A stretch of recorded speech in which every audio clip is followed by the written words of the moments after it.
ও ভাই ভাই কি হয়েছে? ভাই আপনার দোকানে কি মহিলা ব্লাউজ আছে না? হ্যাঁ ভাই, ব্লাউজ আছে তো। তাইলে ভাই আবার বললে করে ব্লাউজ দেখান। তা ভাই, ব্লাউজ তো মেলা কালার আছে, আপনি কোন কালারটা নিবেন? কি কি কালার আছে ভাই আপনার কাছে? এই ধরেন লাল, সাদা, কালা, বেগুনি, হলুদ, ব্যাক কালারই আছে আমার কাছে। তাইলে ভাই আমার সাদা কালারই দেখান। ঠিক আছে ভাই, দেখাইতেছি।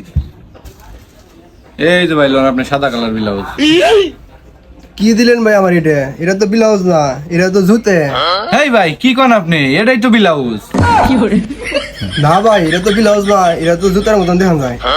আরেক পাগল নে বললাম আমি। হাই সুধীর ভাই, এটা কি আমার ব্লাউজের দোকান রে? এরা আমার হলো জুতার দোকান। এনে কি ব্লাউজ চলতে ব্লাউজ পাবি? মার খাওয়া তাড়াতাড়ি শুনতা। খাইলে আমি সুধীর বেড়েছি তার মানে। হ্যাঁ, কই থেকে আসে এইসব পাগল পাগল?